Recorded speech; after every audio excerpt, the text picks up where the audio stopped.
The sound hit me first, a sickening crack as the laptop's case split from the heat. My lungs seized mid-breath as my daughter's prized possession warped in the flames.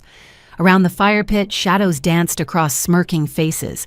My sister Diane leaning forward in her lawn chair, my parents nodding in approval, her children pointing and giggling as if they'd won a carnival game. My fingers curled into my palms so tightly I could feel the half-moon imprints forming. The metallic taste of adrenaline flooded my mouth as the screen blackened and bubbled. I felt every muscle in my body coiling like a spring, but I remained perfectly still.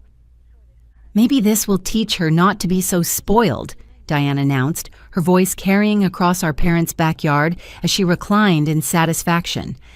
That's when I did something that made them all freeze.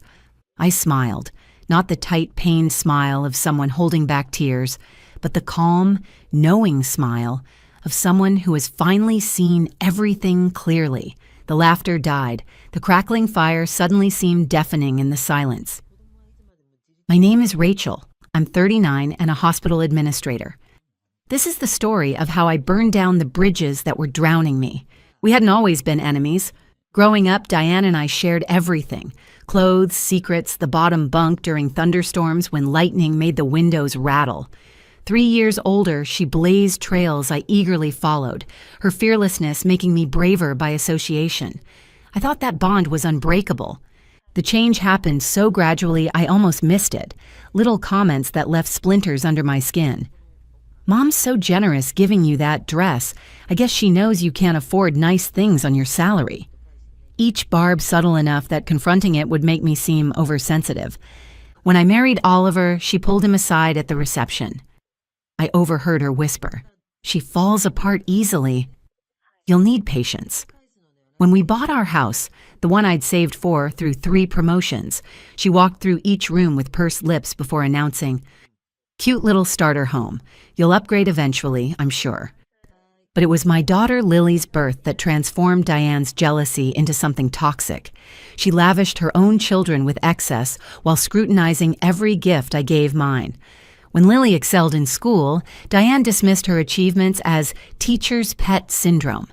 When Lily struggled, it was because Rachel never taught her discipline. The laptop wasn't extravagance, it was necessity. Lily had shown remarkable talent for digital design, creating projects that impressed even her high school teachers. Her old computer wheezed and crashed, losing her work. So I picked up extra weekend shifts, declined lunch invitations, tracked every expense for 6 months until I had the $2,100. The night I brought it home, Lily's eyes widened in disbelief. She threw her arms around me so forcefully I staggered backward. "Mom," she whispered against my shoulder, "I'll make something amazing with this. I promise." And she had, until tonight. Until my sister's children, Jake and Zoe, dragged it from Lily's backpack while she was helping my mother in the kitchen. Until they carried it, laughing, to the fire pit where the adults were gathered. Until my father actually nodded his permission before they tossed it in. I didn't scream. I didn't lunge for it. I felt Lily freeze beside me, her body trembling as she watched months of her work disintegrate. The weight of silence grew heavier than any shout could have been. My father shifted uncomfortably in his chair. My mother's smile faltered. Diane's smirk began to waver at the edges. I leaned forward slightly, my voice steady and clear despite the furnace building in my chest. "Do you know what I cut from my life to afford that? Do you understand what I sacrificed while you maxed out credit cards for weekend getaways? I gave my daughter something she earned." I turned to Jake and Zoe, their faces now uncertain in the firelight. "And you two, did destroying something feel good? Something you'd never have the discipline to work for yourselves?" Their grins vanished. Diane's neck flushed red as it always did before an outburst.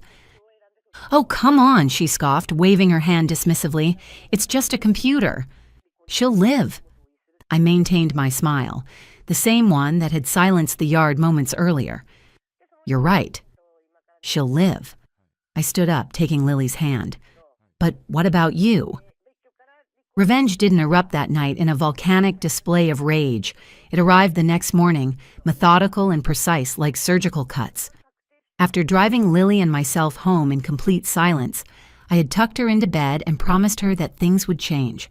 First, I called the bank. 3 years earlier, my parents had made me co-signer on a loan they'd taken for medical expenses. They assumed I'd forgotten. I hadn't. I notified the bank I was withdrawing my guarantee, effective immediately. Their safety net disappeared with a single phone call. Next came Diane. For years, I'd been her emergency fund, her babysitter, her emotional support system. She leaned on me while pretending she was doing me favors. I opened our family group chat and typed with deliberate precision. Effective today, I am unavailable for financial assistance, childcare, or crisis management. Make other arrangements. I hit send and silence notifications. But I wasn't finished. Jake and Zoe maintained public social media accounts brimming with evidence of their character. Screenshots bragging about cheating on exams, videos shoplifting from mall stores, messages mocking classmates with learning disabilities. Their mother had either ignored it or remained willfully blind. I'd seen their posts appear in my feed for months, as we were connected on multiple platforms despite our strained relationship. I didn't fabricate anything. I simply compiled their public posts, organizing them by category: academic dishonesty, theft, bullying. I created a comprehensive document. I sent it first to their school counselor, then the principal, expressing concern as a family member. By Friday, Diane was receiving calls from administrators, teachers, and eventually the local police regarding a shoplifting incident they'd recorded and posted, with their faces clearly visible. The confrontation arrived precisely when I expected. 14 days later, the exact amount of time it would take for the school board to review the evidence and the police to process the shoplifting report. My doorbell rang repeatedly, angry fists pounding between chimes. I opened the door to find Diane, mascara streaked down her cheeks, hair disheveled. "You vindictive bitch!" she shouted, pushing past me into the entryway. "You've ruined my children's lives." I closed the door calmly, turning to face her. No, they documented ruining their own lives. I just refused to pretend I hadn't seen it. She advanced toward me, finger jabbing the air inches from my face. "You think you're so much better than me? The perfect mother with her perfect little prodigy?" I didn't step back. Instead, I moved closer, lowering my voice until it was barely audible. "No, Diane. I just stopped letting you drag us down with you." I maintained eye contact as her expression shifted from rage to something else, recognition. Everyone can finally see who you really are. Her mouth opened, then closed. For the first time in 20 years, my sister had nothing to say. "The school board suspended Jake and Zoe for 2 weeks, she finally whispered, "and the store is pressing charges for shoplifting. You did this. It could only have been you." "Their actions did this," I replied. "I simply made sure the right people saw them." She left without another word, and I haven't spoken to her since that day. My parents called a week later, desperate about their loan situation, but I remained firm. The bridge was burned, and I had no intention of rebuilding it. That evening, Lily sat at her desk, fingers flying across the keyboard of her new laptop. Faster, better, with more storage. Purchased with money freed by cutting off the financial drains I'd allowed for too long. Oliver had fully supported my decision after seeing how devastated Lily had been, and he helped me select an even better computer model than the one that was destroyed. She paused her work, turning toward me as I brought her a mug of tea. "Mom, was it worth losing them?" I placed my hand over hers, feeling the strength in her fingers. "Yes, because now you understand something important. Justice doesn't always announce itself with screams and tears." I smiled at her, the same smile I'd worn as the flames consumed her computer. Sometimes it just smiles and waits.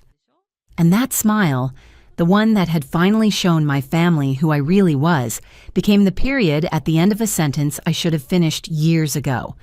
Before you go, here's a quick bonus for sticking around. If you love learning and growing like I do, you need to try audiobooks. I've got an exclusive deal with Audible. Your first month is completely free. That's access to over 500,000 titles. Zero cost to you. All the details are waiting in the description. Don't miss this one. The heat drained from my face as my sister's words cut through the ambient chatter of the rooftop cocktail party. "Rebecca fixes toasters." Victoria announced to her circle of polished colleagues, her voice deliberately loud, her smile razor-sharp. Well, not just toasters, also blenders, microwaves, whatever's broken. She can unscrew it. Practiced laughter rippled through the group while Victoria's eyes found mine, searching for the hurt she'd intended to inflict. I gripped my club soda so tightly my fingertips whitened against the glass. The city skyline blurred behind the gathering of sleek suits and cocktail dresses, all of them stealing glances at my simple navy dress and practical shoes. The string lights overhead suddenly seemed too bright, too exposing, as 20 pairs of eyes cataloged and dismissed me in the span of a heartbeat. "She's like a walking warranty," Victoria added, her voice dripping with false affection. More laughter. I forced my face to remain neutral while something crystallized inside me. Not just anger, but a cold, clear certainty that tonight would be the last time my sister used me as her punchline. My name is Rebecca. I'm 35 and I own a repair shop. This is the story of how I made my sister finally see me. I wasn't always the family disappointment. Once I was the golden child. Top grades, college scholarship, law school admission letter proudly displayed on our parents' refrigerator. Victoria, 3 years younger, watched me with admiration then, her braces gleaming as she declared, "I want to be just like you." But life has a way of rewriting the roles we think we're meant to play. When I was 22, our mother was diagnosed with stage 4 pancreatic cancer. Our father tried to shield us from the severity, but I saw the truth in the insurance forms, the medication schedules, the doctor's carefully neutral expressions. I deferred my first semester of law school to help at home while Victoria threw herself deeper into her studies, using academic achievement as a shield against grief. Mom slipped away 6 months later. I never made it to law school. My scholarship expired while I was sorting medical bills and cooking frozen dinners for a father who'd forgotten how to speak. The house began falling apart. Leaky faucets, faulty wiring, broken air conditioning, and with no money for repairmen, I taught myself to fix things. There's something empowering about holding a voltage tester in your hand and diagnosing what's wrong with something everyone else has given up on. I watched tutorials, read manuals, made mistakes that cost us 2 hair dryers before I got it right. Eventually, I left my receptionist job and opened a repair service. Just me, a second-hand workbench, and a hand-painted Hammond Fixes It sign. Meanwhile, Victoria graduated with honors, landed a job at MK Tech Systems, one of the fastest-growing technology firms in the region, and quickly began climbing the corporate ladder. At family gatherings, she'd talk about her brilliant boss, Mara Kingsley, like she was speaking of royalty, while making sure everyone remembered what a disappointment I'd become. "At least I didn't waste my potential tightening screws," she'd say with that practiced smile, the kind that dared me to react so she could call me sensitive, or point. Some of us have clients who don't live in retirement homes, always with a smile, always with an audience. What Victoria didn't know, what none of them knew, was that over the years, I'd quietly built something substantial. My little shop between a laundromat and a tailor had grown. I'd hired 2 part-timers, Sam, a retired electrician who could diagnose a faulty circuit board by smell, and Miles, a high school senior who showed up one day asking to learn the trade. And through a third-party logistics partner, I'd acquired a significant client, MK Tech Systems, Victoria's company. They sent us malfunctioning devices from their warehouse team, never with direct contact from upper management, but the work was steady and the pay solid. I never mentioned it to Victoria, not because I was hiding it, but because nothing I did ever mattered to her unless she could belittle it. So when Victoria called one Wednesday afternoon in April and said, "You should come to our company's cocktail mixer on Friday. It'll be fun," I was surprised. "Why me?" I asked, my free hand automatically tightening a loose screw on a vintage food processor. She laughed. "Why not? You never come to these things. It's time you met some people who might inspire you to level up a bit." That should have been my first warning, but I accepted, not because I needed her validation, but because I had a feeling that time was about to straighten out some perspectives.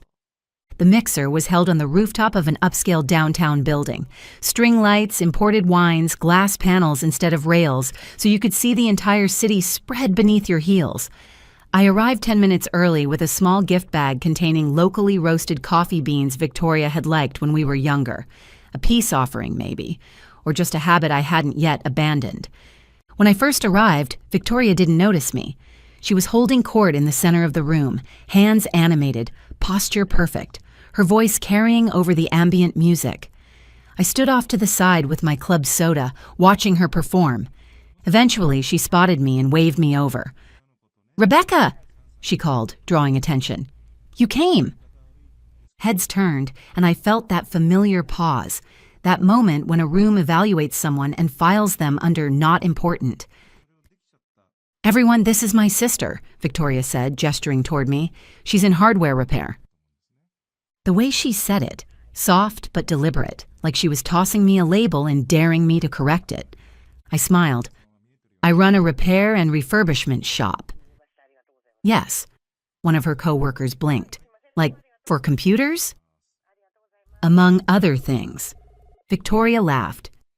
"She's being modest. She can fix just about anything with a plug." Then, to her friend, "She's like a walking warranty."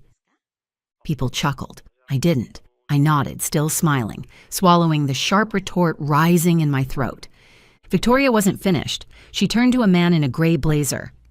"Ben, remember I told you about my sister? She's the one who fixed Mom's old blender instead of letting her upgrade.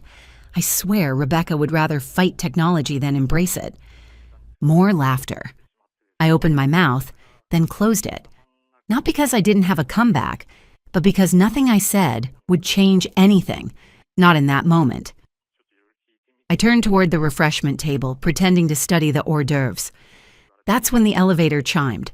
The rooftop went quieter, not silent but still, a shift in atmosphere. Out stepped Mara Kingsley. She wore a burgundy pantsuit, her hair slicked back, her face unreadable. She had that presence, that energy that made people stand straighter when she entered a room.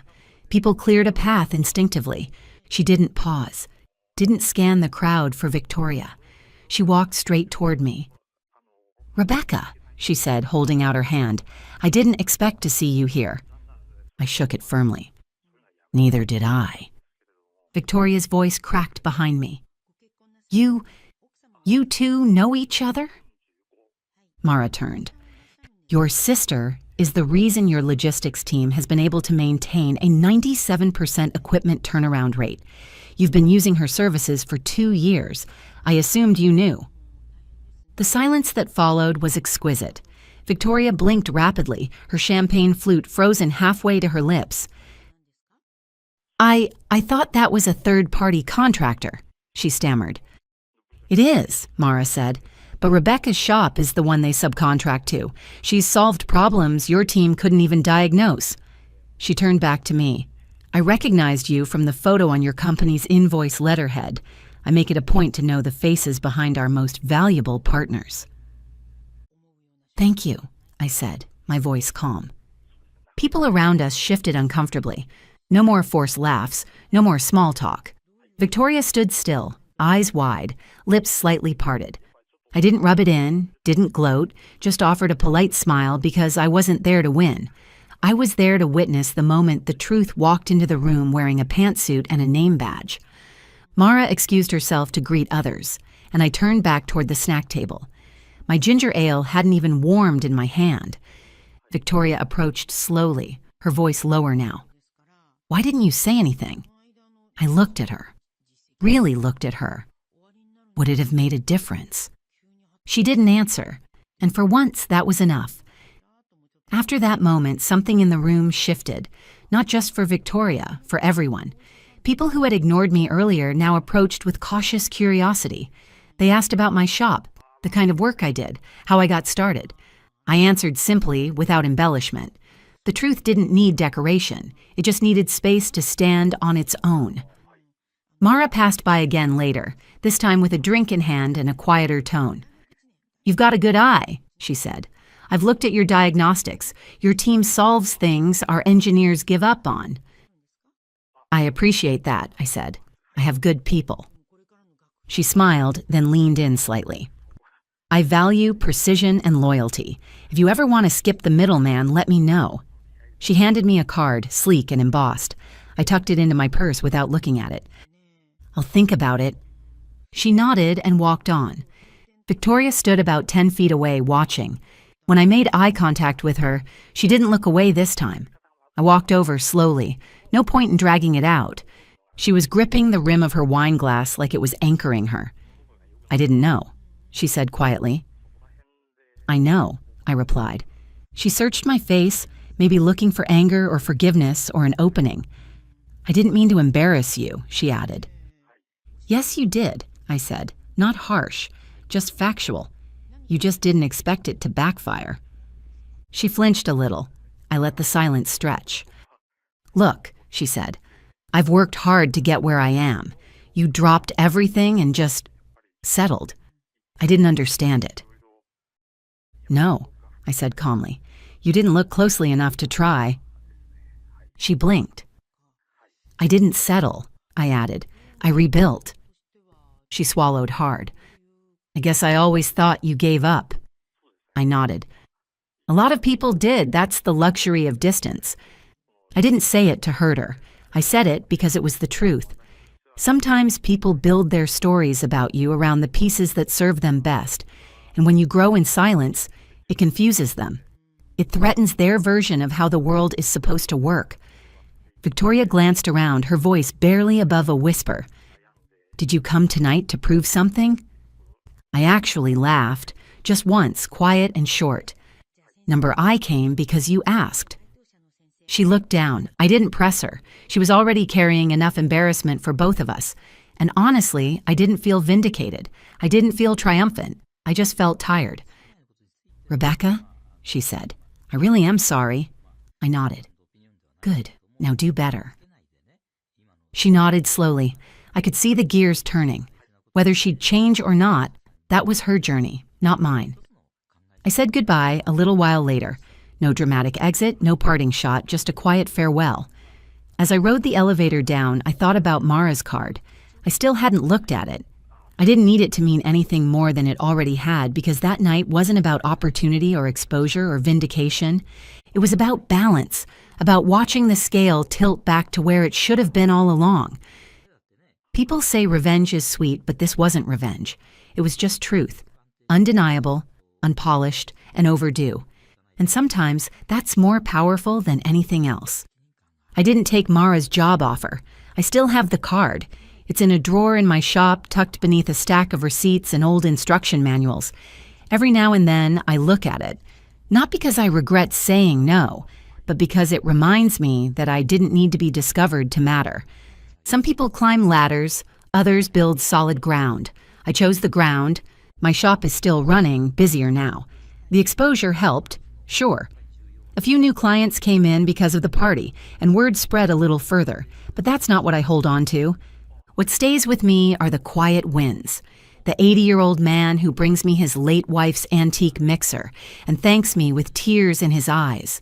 The single mom whose only laptop I managed to bring back to life before her online midterms. The teenage assistant I hired last summer who now wants to start his own repair truck. That's the legacy I care about. Victoria and I talk more now, carefully, not like before, not like sisters who braid each other's hair and share secrets, but like people who are trying, people who've seen each other clearly for the first time and are still learning what that means. She hasn't mocked me since. Sometimes she even asks for advice, small things like budgeting or how to fix her thermostat. I answer, not because I need her validation, but because I've let go of needing anything from her at all. What I've learned, more than anything, is that respect doesn't arrive with applause. It comes in the quiet after people finally stop talking long enough to listen. I never raised my voice. I never corrected the room. I never shouted, "Look at me." But when the moment came and truth walked through the door, I didn't flinch. And neither did my worth, because it was never missing, just underestimated. So if anyone ever asks what I do, I tell them the truth. I fix what's broken. And I don't just mean appliances. The first word I registered was liar as it left my sister's lips, her voice trembling with rage. The elegant crystal wine glass slipped from my fingers, splashing red across the pristine white tablecloth of our family dinner. The sound of shattering glass seemed impossibly loud in the sudden silence of our dining room. "You've always been jealous," Vivian continued, her perfectly manicured finger pointing at my chest. Always trying to take what's mine because you can't stand that I'm better than you. My parents sat frozen, their faces a mixture of shock and something worse, calculation. I could see it in their eyes as they glanced between us, weighing Vivian's fury against my stammered defense. Vivian, I whispered, he never even knew you were interested. You called him your friend. But my sister wasn't listening. Her eyes blazed as she delivered her ultimatum to our stunned parents. Choose her or me. But I will not be in the same family as someone who would betray her own sister. The silence that followed was suffocating. My mother stared at the floor. My father, the seasoned lawyer, cleared his throat, unable to formulate an argument. Emma, only 16 at the time, just stared, her face a mask of shock.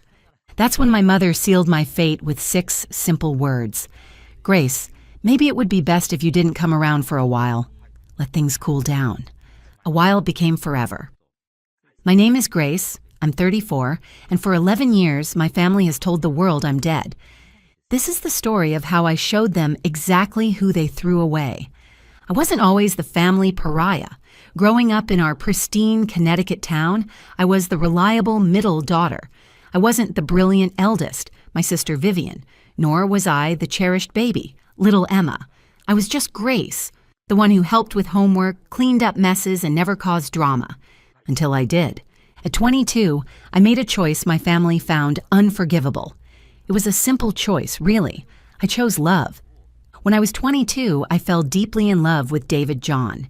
He was a summer associate at my father's law firm. Sweet, kind, and hardworking.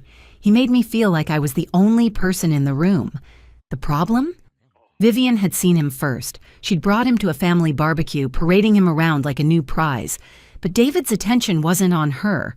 He and I spent the evening talking about books and music. By the end of the night, we'd exchanged numbers. I know I should have told her. I should have been honest about our first date, and our second, and the fact that we were falling for each other. Instead, terrified of her reaction, I kept it a secret for 3 months. When Vivian finally found out from a mutual friend, my world imploded. After that fateful dinner, their rejection was swift and absolute. No Christmas cards, no birthday calls, no invitations to the weddings and graduations that marked the passage of time.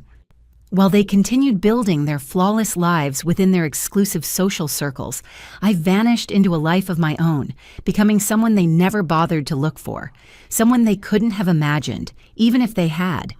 Being written off by your own blood does one of 2 things to you. It either breaks you completely or it sets you free. Free to become the person you were always meant to be. The invitation arrived on a Tuesday, slipped under my apartment door like a guilty secret. The paper was thick cream, the embossing a gaudy gold. My hands shook as I read the words. Vivian Elizabeth Whitmore and Jonathan Ashford III request the honor of your presence. My sister was getting married. The same brilliant, perfect sister whose last words to me 11 years ago were selfish little home wrecker. Tucked inside was a handwritten note in her meticulous script. Grace, I know we haven't talked, but family is family. Mom says you're doing well in Portland. Hope you can make it. V. I almost laughed out loud. Family is family. A convenient sentiment after a decade of silence. David and I had weathered the storm. We moved to Portland, got married in a small ceremony with his family and our friends, and built a life far away from the Whitmore family drama. Now, staring at that invitation, a cold resolve settled in my chest. Vivian was staging her perfect wedding, surrounded by the family that chose her. She wanted me there as a prop, a token of her magnanimous ability to forgive. I picked up my phone and dialed the number I knew by heart. Porter and Associates, the receptionist answered. Hi, this is Grace John. Is my husband available? It was time my family learned exactly who they'd thrown away. The following weeks were an exercise in digital archaeology, uncovering the ghost I had become. I started with social media, which I'd long avoided. Vivian's Instagram was a curated gallery of perfection. Charity galas and glittering gowns, promotions at Dad's firm, ski trips to Aspen, and romantic engagement photos from Martha's Vineyard. Hundreds of likes and fawning comments from friends and family decorated every post. I scrolled through years of birthdays, holidays, and European vacations. My name was never mentioned. Not a single person asked where I was. It was as if I had simply ceased to exist. The wedding hashtag number, Vivian's finds her prince, was already buzzing. I clicked through an endless stream of photos from engagement parties and bachelorette weekends in Napa. The same cast of characters appeared again and again. Mom in her signature pearls, Dad in his navy blazer, and Emma, now grown and gorgeous, all smiling alongside their country club friends. One photo from the previous Christmas stopped me cold. The whole family was gathered around their enormous tree, the caption reading, "3 generations of Whitmore celebrating another blessed year." A family friend had commented, "You're so lucky to have such successful daughters." Daughters, plural, as if there were only 2. I decided to call Emma, now 27. She was married to a hedge fund manager and living in Manhattan. She'd never blocked my number, but she'd never used it either. "Grace?" Her voice was thin, shocked. "Oh my God, is everything okay?" "I got Vivian's invitation," I said. "I wasn't sure if it was real." A heavy sigh came through the phone. "Look, I pushed for her to invite you. I know things were bad, but it's been 11 years. Things were bad," I cut in. "Emma, they disowned me because I dated a guy Vivian had a crush on." "It was more complicated than that," she said, her tone defensive. "You know how she felt about David?" "She felt nothing. She barely knew him. And what was I supposed to do? Ask her permission to fall in love?" The silence stretched. "You don't remember Dad telling me not to come home for Christmas, or Mom changing the locks." "They changed the locks because you had a key made for David," she retorted, "and Dad was just trying to keep the peace." Until I disappeared. The line went quiet again before she finally spoke, her voice small. "Grace, I missed you. I really did. But Vivian, she was so hurt. Mom and Dad thought it was best to let her heal without reminders." A reminder. That's all I was. Not a daughter, not a sister, just a painful memory. "So why now?" I asked. "Why the invitation after all this time?" Emma's voice dropped to a whisper. "She's happy now. Jonathan is perfect for her. Wealthy family, Harvard law, the whole package. She said maybe it was time to forgive and forget, to show everyone she's big enough to move past it." There it was. This wasn't about reconciliation. This was about public relations. I was to be a prop in Vivian's play, the wayward sister, welcomed back by the gracious, evolved bride.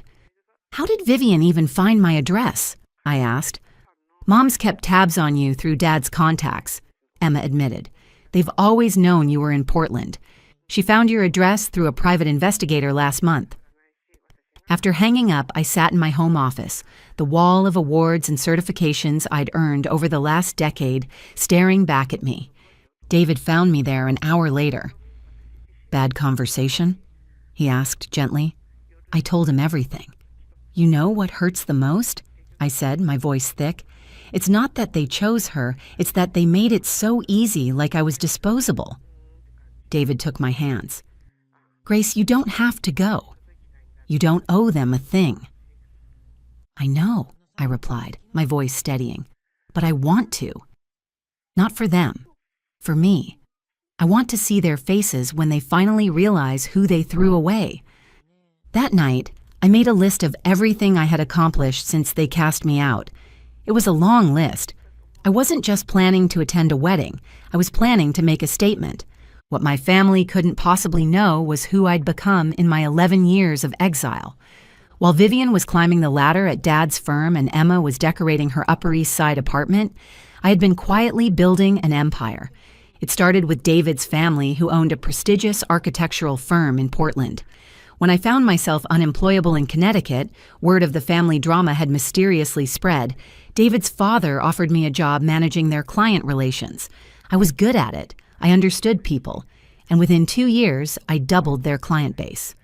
That's where I met Sarah Montgomery, a tech executive who hired the firm. She was brilliant, demanding, and saw something in me I hadn't yet seen in myself. "You're wasted here," she told me over coffee. "You should be running your own operation." Sarah became my mentor, then my business partner. Together, we founded Montgomery John Solutions, a consulting firm specializing in crisis management and corporate restructuring.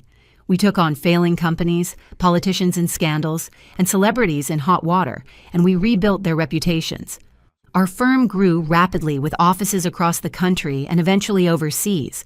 The business cards in my purse read simply, "Grace John, Senior Partner." But the letterhead told the real story. Montgomery John Solutions. Annual revenue, $47 million. I had also kept tabs on my family, not out of bitterness, but out of professional habit. In my line of work, information is power. I knew about Dad's gambling problem, the IRS investigation into Mom's charity that quietly vanished, and Vivian's affair with a married partner at her firm. I didn't plan to use it, but I kept it. Knowledge is power, and I had become very, very powerful. My private investigator, Marcus, had been subtly monitoring my family for years, providing quarterly reports on their activities. It was a professional precaution. The consulting world is small, and I needed to be prepared if our paths ever crossed again. The RSVP deadline loomed. Emma's texts became more frequent. "Just checking if you got the invitation." Then, "Vivian's really hoping you'll come." And finally, "Mom wants to know about dietary restrictions." I ignored them all. Instead, I called my private investigator, Marcus. "I need background on the Ashford family," I told him. "Everything, especially Jonathan Ashford III. The Ashfords, Marcus discovered, were old money with a tightly controlled fortune. Jonathan's trust fund was substantial, but it came with a strict morality clause. Any scandal, any hint of impropriety that reflected poorly on the Ashford name could lead to immediate disinheritance. "This family doesn't just have skeletons," Marcus had said. "They have a whole graveyard they keep buried." Perfect. The night before my flight, David held me close. "You don't have to prove anything to them," he said quietly. "This isn't about proving anything," I replied. "This is about showing them the truth." As I packed, I included 3 things: the wedding invitation, the file Marcus had prepared, and our company's latest annual report. Sometimes the best revenge is simply showing up with receipts. The morning of the wedding, I boarded a first-class flight from Portland to Connecticut. As I watched the Pacific Northwest disappear beneath the clouds, I thought about how far I'd come from that shattered dinner 11 years ago. 6 hours later, I stepped off the plane in Hartford, picked up my rental car, and drove the familiar route to Fairfield County. Just before arriving at the country club, I called Marcus. "Did you confirm my suspicions about the guest list?" I asked. "Yes," he replied. "Your sister removed your name yesterday. The official story is that you declined the invitation." "Perfect," I said, just as I expected. The security guard at the country club gates glanced at my invitation, then shook his head. "Ma'am, this guest was removed from the list." I offered a calm smile and handed him a second, different card. "Tell them Grace Whitmore is here." The guard's face went white as he read the title printed underneath my name. The Fairfield Country Club was exactly as I remembered, a monument to understated old money elegance. I handed my keys to the valet and walked through the doors. The first person I saw was Emma, her face cycling through shock, relief, and a flicker of panic. "Grace, you came." She rushed over, her hug feeling more desperate than welcoming. "You look incredible." I did. I had chosen a navy blue silk dress that whispered wealth, accented with jewelry that caught the light. "Where are Mom and Dad?" I asked. "Dad's with the groomsmen. Mom's helping Vivian." Grace Whitmore. The voice belonged to Jonathan Ashford III. He was the quintessential Connecticut golden boy, all square jaw and easy smile. "Vivian mentioned you might be coming. She's a little nervous." "I imagine she is."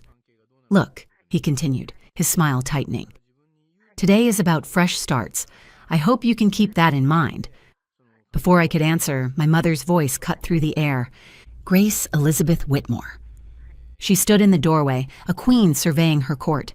The cocktail hour chatter died down as all eyes turned to us. "Hello, Mother." She approached, her own smile fixed. "You look well. Portland must agree with you." "It does," I said. Dad appeared, his face flushed. Well, well, the prodigal daughter returns. Then I saw her. Vivian stood at the top of the grand staircase, a vision in white silk. She froze when she saw me, her bouquet trembling. She descended the stairs slowly and deliberately. When she reached the bottom, we stood face to face for the first time in over a decade. "Grace," she whispered. "Hello, Vivian. You look beautiful." "Thank you for coming," she murmured. The tension was thick enough to cut with a knife. That's when Jonathan's father, Jonathan Ashford Jr., a man who radiated influence, approached our strained family circle. "Vivian, darling, aren't you going to introduce us to your sister?" Vivian paled. "Of course. This is Grace, my sister." "Wonderful to meet you," he said, extending a hand. "I'm Jonathan Sr. Are you in the law as well?" This was the moment, the culmination of 11 years of silence and success. "Actually, I'm in crisis management," I said, my voice clear and steady. "I run a consulting firm, reputation management, corporate restructuring, that sort of thing." "How interesting. The name of your firm?" "Montgomery John Solutions." The name landed like a bomb. The color drained from Jonathan Sr.'s face. I saw flickers of recognition on the faces of several other guests. He knew the name. "You're Grace John," he said slowly, the pieces clicking into place. "The Grace John who handled the Piton scandal." "Among others," I confirmed. The silence that followed was absolute. My family stared at me as if I had grown a second head. "Grace," Vivian whispered, her voice trembling, "what are you saying?" I smiled, pulling a business card from my clutch and handing it to Jonathan Sr. "I'm saying," I announced to the room at large, "that the sister you threw away 11 years ago built a $47 million company, and now everyone here knows exactly what you lost." The rest of the wedding was a blur of whispered conversations and sideways glances. I watched my parents frantically try to spin a narrative to their friends that explained their incredibly successful, hitherto unmentioned daughter. During the reception, Jonathan Sr. sought me out. "Mrs. John," he said, "I have to ask, would you be interested in discussing some consulting work for the Ashford Foundation?"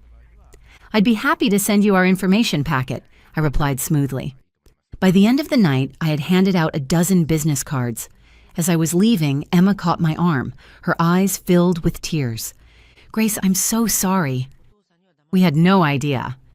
"That's the point, Emma," I said gently but firmly. "You had no idea because you never bothered to find out." Will you stay in touch now?" she asked. I looked at my little sister and saw genuine regret. "That depends. Do you want a real relationship or just bragging rights?" "I want to know you," she whispered. "The real you." "Then call me," I said. "Call me because you miss your sister." Driving away from the club, I felt a weight lift from my shoulders that I hadn't realized I'd been carrying for 11 years. I hadn't come for an apology. I hadn't come for their approval. I had come to show them who I was on my own terms. Mission accomplished. 2 months after the wedding, David and I celebrated our 10th wedding anniversary with a quiet dinner at home. Our marriage had only grown stronger through the years, weathering every storm together, including the recent confrontation with my family. The following week, Emma called and we began the slow process of rebuilding our relationship, this time on equal footing. As for my parents and Vivian, they sent stiff, formal Christmas cards that year, but some distances can never truly be bridged, and that's perfectly fine with me. Before you go, here's a quick bonus for sticking around. If you love learning and growing like I do, you need to try audiobooks. I've got an exclusive deal with Audible. Your first month is completely free. That's access to over 500,000 titles, zero cost to you. All the details are waiting in the description. Don't miss this one.